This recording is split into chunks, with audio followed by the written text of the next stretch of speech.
आज की एक बहुत ही महत्वपूर्ण खबर। कोरोना की दूसरी लहर अब कमजोर पड़ तो रही है, लेकिन तीसरी लहर की जो चिंता है उससे हर कोई भयाक्रांत है। माना यह जा रहा है कि जिस तीसरी लहर की आशंका है उसमें बच्चों को सबसे ज्यादा खतरा हो सकता है। मसलन बच्चों का टीकाकरण बहुत जरूरी है और यही वजह है कि दिल्ली और पटना में बच्चों पर कोवैक्सीन का ट्रायल चल रहा है।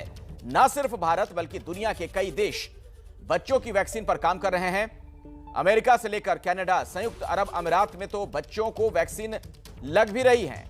कई और देशों में बच्चों की वैक्सीन को मंजूरी दे दी गई है। इन सब का मतलब साफ है कि तीसरी लहर से बच्चों को हर हाल में बचाना है।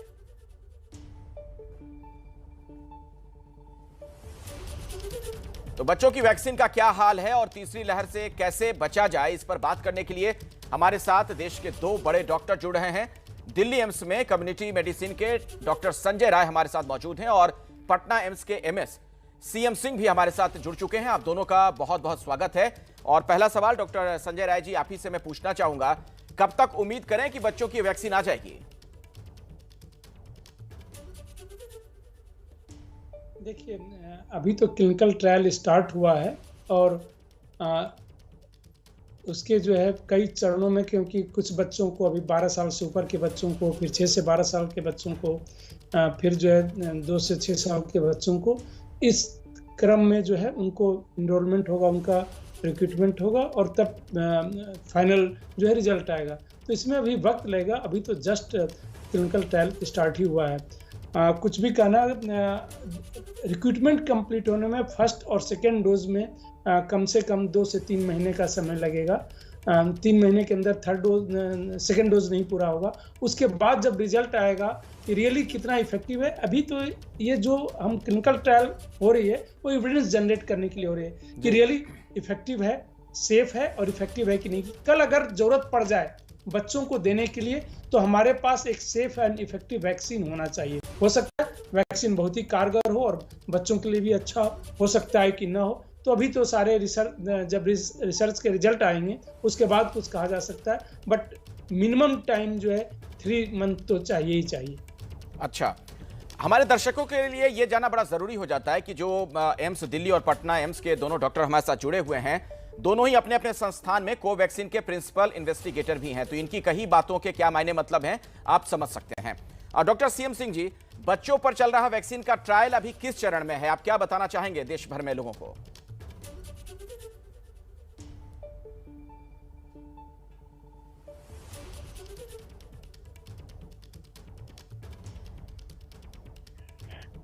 डॉक्टर साहब, शायद कुछ तकनीकी खामी आ गई। आप मुझे सुन पा रहे हैं क्या डॉक्टर सीएम सिंह जी?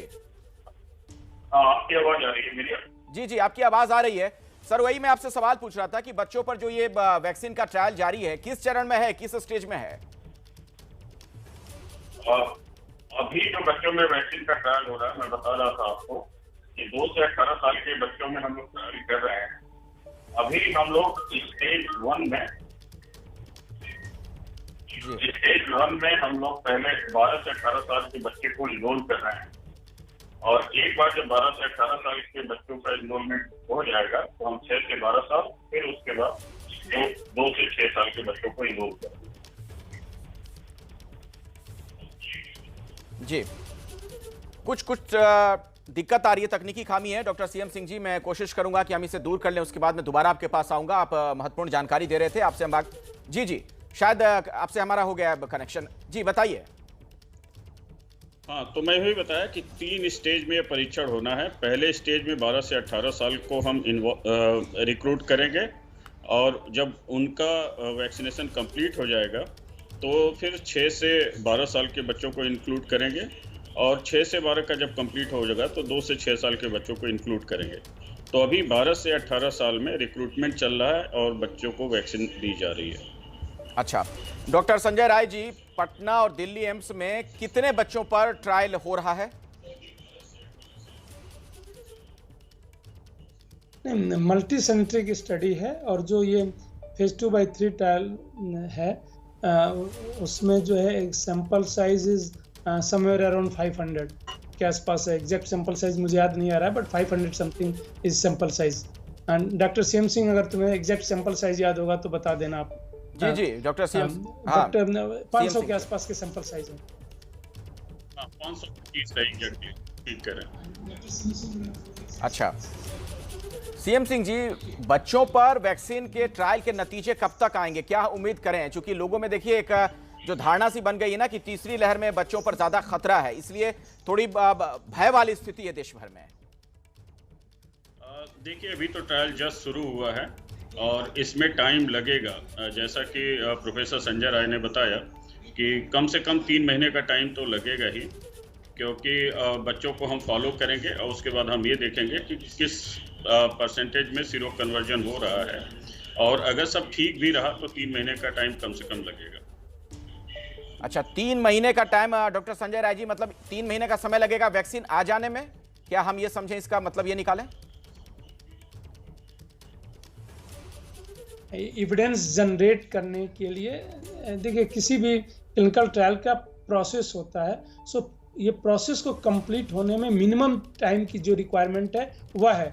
उसके बाद जो एविडेंसेस आते हैं उस बेसिस पे आगे बढ़ा जाता है। अभी जो ट्रायल चल रहा है वह जो है फेज 2 बाई फेज 3 का जो ट्रायल हमारा चल रहा है, उसमें जो है मिनिमम टाइम की रिक्वायरमेंट इज 3 मंथ। 3 मंथ में हम जनरेट कर लेंगे। जहाँ तक बच्चों में आने की बात है, थर्ड वेव की जो काफ़ी चर्चा हो रही है, पूरी कंट्री में इसकी चर्चा हो रही है। कोई भी वेव आने के लिए जो है वह कई पहलू पर निर्भर करता है कि कब आएगा, किस ग्रुप में आ सकता है, चाहे बच्चों में हो, एडल्ट में हो, एल्डरली पॉपुलेशन में हो, कि हमारे पास ससेप्टेबल पॉपुलेशन कितना है। अगर ससेप्टेबल पॉपुलेशन ज़्यादा है तो जिनको इन्फेक्शन हो सकता है, जिनको नेचुरल इन्फेक्शन अभी तक नहीं हुआ, इन्फेक्शन हो सकता है, उनको ज़्यादा है। अगर वो ज़्यादा है तो और बच्चों में इन्फेक्ट अभी तक नहीं हुए हैं तो इनमें रियली थर्ड वेव आ सकता है। इसके लिए हमें थोड़ा एविडेंस जनरेट करने की ज़रूरत पड़ेगी, क्योंकि इसमें बच्चों पे काफ़ी साइकोलॉजिकल इम्पैक्ट ज़्यादा पड़ रहा है। मैं आपको एक वाकया बता देता हूँ। एक मदर ने मुझे फ़ोन किया कि रिक्रूट करो। हमने कहा कि हमारे पास ऐसे वॉलंटियर अभी जिस फेज़ के लिए है उसमें कंप्लीट हो गए हैं, तो तुम मुझे बाद में कांटेक्ट कर सकते हो आप लोग। और अभी मैंने उनको ये भी कहा कि ऐसी ज़रूरत अभी नहीं है बच्चों की, बच्चों में माइल्ड डिजीज़ है। उस मदर ने ये कहा कि आपके लिए तो कहना बहुत आसान है कि माइल्ड डिजीज़ है। मेरी बेटी ने, 11 साल की बेटी है, उसने कहा कि क्या थर्ड वेव में सारे बच्चे मर जाएंगे? उसने कहा कि सवाल का जवाब मैं नहीं दे सकती। और इस टाइप के सवाल का रियली किसी के पास जवाब नहीं है। हम बच्चों को किस मानसिक तनाव में रखना चाहते हैं, और मेरे हिसाब से इसका कोई साइंटिफिक बेसिस नहीं। और जो भी एपिडेमियोलॉजी, पब्लिक हेल्थ जानते हैं, डॉक्टर सीएम सिंह भी पब्लिक हेल्थ से रिलेटेड यहाँ बैठे हुए हैं, वो भी बताए कोई साइंटिफिक आधार नहीं है ये कहना कि थर्ड वेव आएगा बच्चों में और बहुत ही विकराल बच्चों में होगा। अब ये कहाँ से क्यों ऐसी बातें की जा रही है, और बच्चे और मदर और स्पेशली पेरेंट्स को हम कितना मानसिक तनाव दे रहे हैं, उसका जो इम्पैक्ट होगा शायद उतना कोविड कभी नहीं कर पाएगा। जो ग्लोबल एविडेंस हमारे पास है, बच्चों में डिजीज माइल्ड है, अभी तक माइल्ड डिजीज है। कल क्या होगा उसका स्पेकुलेशन करना एज ए पब्लिक हेल्थ और एपिडेमियोलॉजिस्ट तो हमारे समझ में नहीं आता कि क्यों ऐसे डिस्कशन हो रहे हैं। तो कंप्लीटली जो है मैं तो इसको नकारता हूं कि आज की डेट में ऐसा कोई भी सफिशिएंट एविडेंस नहीं है कि हमें जो है थर्ड वेव आके बच्चों में प्रॉब्लम क्रिएट करने वाला है। वो तब क्रिएट करेगा जब बच्चे इन्फेक्टेड नहीं होंगे। जो भी सीरो, और इसका अंदाजा सिर्फ सीरो सर्वे से लगता है, जो भी सीरो सर्वे कंट्री में हुआ है, Indian council of medical research ICMR ने किया थर्ड सीरो सर्वे, बच्चे एडल्ट से ज्यादा इन्फेक्टेड थे। दिल्ली में सीरो सर्वे हुए, मुंबई में सीरो सर्वे हुए, चेन्नई का सीरो सर्वे हुआ, अपने अपने स्टेट के लोगों ने सीरो सर्वे किया। सब में ये एविडेंसेज हैं कि बच्चे ज्यादा इन्फेक्ट हुए हैं। बच्चों में सिम्टम नहीं होता है, इसका मतलब ये नहीं कि बच्चे इन्फेक्ट नहीं हुए हैं। तो अगर बच्चे इन्फेक्ट हुए हैं तो क्यों थर्ड वेव उनमें बहुत ही ज्यादा खतरनाक होगा? थर्ड वेव तभी खतरनाक हो सकता था अगर बच्चे इन्फेक्ट नहीं हुए। तो हमें और एविडेंस जनरेट करने की जरूरत है, लेकिन हमें अपनी तैयारी करते रहनी चाहिए। हमें पूरी तैयारी करनी चाहिए किसी भी वेव के लिए। हो सकता है कोई बिल्कुल नया वायरस आ जाए जो बच्चों में इससे भी ज्यादा खतरनाक हो जाए, इसलिए हमें वो तैयारी करनी चाहिए। ये 2019 में हमने नहीं सोचा था कि इस टाइप का पैंडेमिक होगा, लेकिन हमें अपनी तैयारी किसी भी वायरस से निपटने के लिए किसी भी एज ग्रुप के लिए पूरी तरह रखनी चाहिए। जैसे अभी व्यवस्था चरमरा गई थी वैसा नहीं होना चाहिए। लेकिन ये कहना कि थर्ड वेव आके बच्चों को ये होगा और बच्चों को हम मानसिक तनाव में रखते हैं बिना किसी साइंटिफिक एविडेंस का, कोई भी वैज्ञानिक आधार नहीं है। बिल्कुल। एक भी एपिडेमियोलॉजिस्ट का कोई मुझे नाम बता दे जिसने ये कहा हो कि थर्ड वेव आके प्रॉब्लम करने वाला है। अब ये क्यों कहा जा रहा है, इसमें क्या इंटरेस्ट है? प्रोफेसर राय, बहुत अच्छी बात है आपने बता सकते हैं। जी एबीपी न्यूज के माध्यम से दर्शकों तक जो ये बात पहुंचाई है, और ये बहुत जरूरी भी है कि देश भर में इस चीज को लेकर जो एक भ्रम की स्थिति बन रही है वो दूर हो। जो एक बात फैल गई है ना, इससे वाकई में जो पेरेंट्स हैं वो भी घबराए हुए हैं, जो अभिभावक हैं, और आप जैसा एक उदाहरण आपने दिया, जो बच्चे इस बात को समझ पा रहे हैं उनमें भी दिक्कत आ रही होगी, वो भी घबरा रहे होंगे, एक मानसिक दबाव महसूस कर रहे होंगे। डॉक्टर सीएम सिंह जी, वाकई में कोई आधार आपको नजर आता है क्या इन चीजों का? बिल्कुल कोई आधार नहीं है अभी तक। जैसा कि प्रोफेसर राय ने बताया कि अभी तक जितने भी एविडेंस हैं वो सफिशिएंट नहीं है ये कहने के लिए कि अगली वेव आएगी और बच्चों में बहुत खतरनाक होगी। हम साइंटिस्ट हैं, हम रिसर्चर हैं, और हम एविडेंस बेस्ड बात ही कर सकते हैं। हम स्पेकुलेट नहीं कर सकते या ज्योतिषी की तरह बात नहीं कर सकते। तो अभी तक जो एविडेंस है, हमने ये देखा कि बच्चे बड़ों से के बराबरी में ही इन्फेक्ट हुए हैं, जो सीरो सर्वेज बता रहे हैं, और कोई रीजन नहीं है अभी तक ये स्पेकुलेट करने के लिए कि अगली वेव होगी बच्चों में और बहुत सीरियस होगा। अच्छा, एक बात बताइए डॉक्टर सीएम सिंह, विदेश में बच्चों को जो वैक्सीन लग रही है, क्या वो भारत में आ सकती है? देखिए, वैक्सीन जो विदेशों में ट्रायल हुआ है वो अगर बच्चों में इफेक्टिव है तो यहाँ भी मंजूरी मिल सकती है। वो गवर्नमेंट को डिसीजन लेना होगा, बट मंजूरी मिल सकती है। कुछ माइनर चेंजेस होते हैं जो डिफरेंट रेशियल वेरिएशन की वजह से होते हैं, तो वो हमें लगता है कि अगर गवर्नमेंट ऑफ इंडिया की जो बॉडी है अगर अप्रूवल देगी तो सारे फैक्टर्स को ध्यान में रखेंगे और उसके बाद ही उसका अप्रूवल होगा। तो बिल्कुल आ सकती है, इससे मना नहीं किया जा सकता। डॉक्टर संजय राय जी, यही सवाल आपसे भी, और इसमें एक बात और जोड़ दूं मैं कि कोवैक्सीन के अलावा बच्चों के लिए और कौन कौन सी वैक्सीन है? देखिए, कोवैक्सीन के अलावा कोवैक्सीन का भी ट्रायल चल रहा है। 2 से ऊपर कोई भी वैक्सीन अवेलेबल नहीं है। जो फाइजर की वैक्सीन है वह जो है 12 साल से ऊपर को देने के लिए है, और ये फाइजर की जो है पहले 16 साल से ऊपर सबको ही दे रहे थे, अब 12 से 16 में भी वो रिकमेंडेड है। तो 12 से नीचे में अभी कोई वैक्सीन जो है पूरी दुनिया में रिकमेंडेड नहीं है। उसका जो कुछ ट्रायल चल रहे हैं, जाइडस कैडिला का भी ट्रायल चल रहा है, बच्चों में रिक्रूटमेंट हो गया। तो अभी एविडेंस जनरेट करने की जरूरत है, एविडेंस नहीं है, और हमें एविडेंस जनरेट करना चाहिए। कल जो संभावना, मान लीजिए किसी भी हम वर्ष से वर्ष संभावना के लिए हमें तैयार रहना चाहिए कि अगर बच्चों में ऐसा होता है तो हमारे पास कम से कम एक सेफ और इफेक्टिव वैक्सीन होना चाहिए कि हम बच्चों में यूज कर पाएं। वह तो, लेकिन ये जो है कि वहाँ पे दे रहे हैं, हमें नकल करने की कोई जरूरत नहीं है। क्या सेफ्टी का जो है कंसर्न जो है, देखिए एडल्ट में क्या होता है, एडल्ट में जब हम वैक्सीन देते हैं तो हमारा बेनिफिट बहुत ज़्यादा है। इतना ज़्यादा है बेनिफिट कि सबको जो, क्योंकि सीवियरिटी और डेथ जो है एडल्ट्स में ज़्यादा हैं, वो अगर हम वैक्सीन से उसको रोक सकते हैं तो वैक्सीन से बेटर कोई कारगर उपाय नहीं हो सकता मॉर्टेलिटी को कम करने में, डेथ को कम करने में। लेकिन बच्चों में अगर सीवियरिटी नहीं है तो वैक्सीन देने का एडिशनल बेनिफिट क्या है? अभी भी पहली बात को उनकी ज़रूरत है कि नहीं, इसलिए कि वैक्सीन जो है मेन काम कर रहा है सीवियरिटी को कम करने में, वैक्सीन जो है मेन काम कर रहा है हमारा डेथ को रिड्यूस करने में।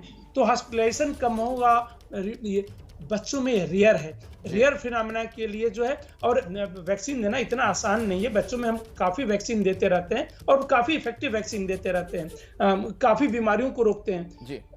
जो हमें एविडेंसेस हैं वो ये सपोर्ट नहीं करते आज की डेट में कि अभी की डेट में वैक्सीन देने से बहुत एडिशनल बेनिफिट है। अच्छा। हमें इसको डिमॉन्स्ट्रेट करना चाहिए कि ये अभी मॉर्टेलिटी बच्चों में इतना हो रहा है, जी। हमें जो है वैक्सीन देने से इतना बेनिफिट होने की संभावना है। और एज ए साइंटिस्ट, जैसे डॉक्टर सीएम सिंह कह रहे थे, प्रोफेसर सीएम सिंह, हमें जो है ओपन माइंड रखना चाहिए कि रियली अगर बेनिफिट डिमॉन्स्ट्रेट होता है तो हमें कहना चाहिए।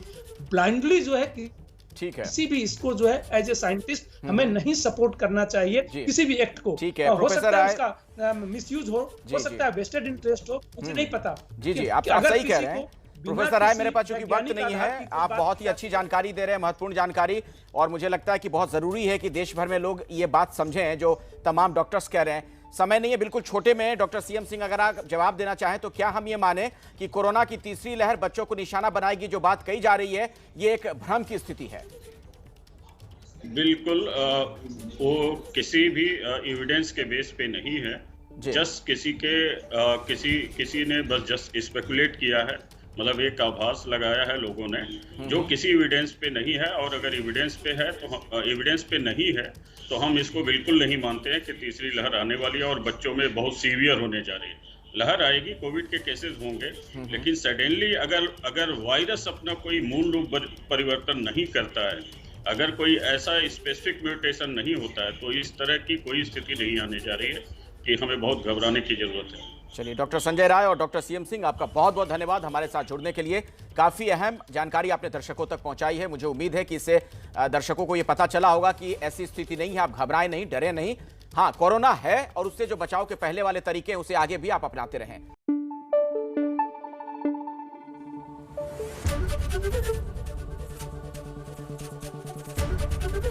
एबीपी न्यूज आपको रखे आगे।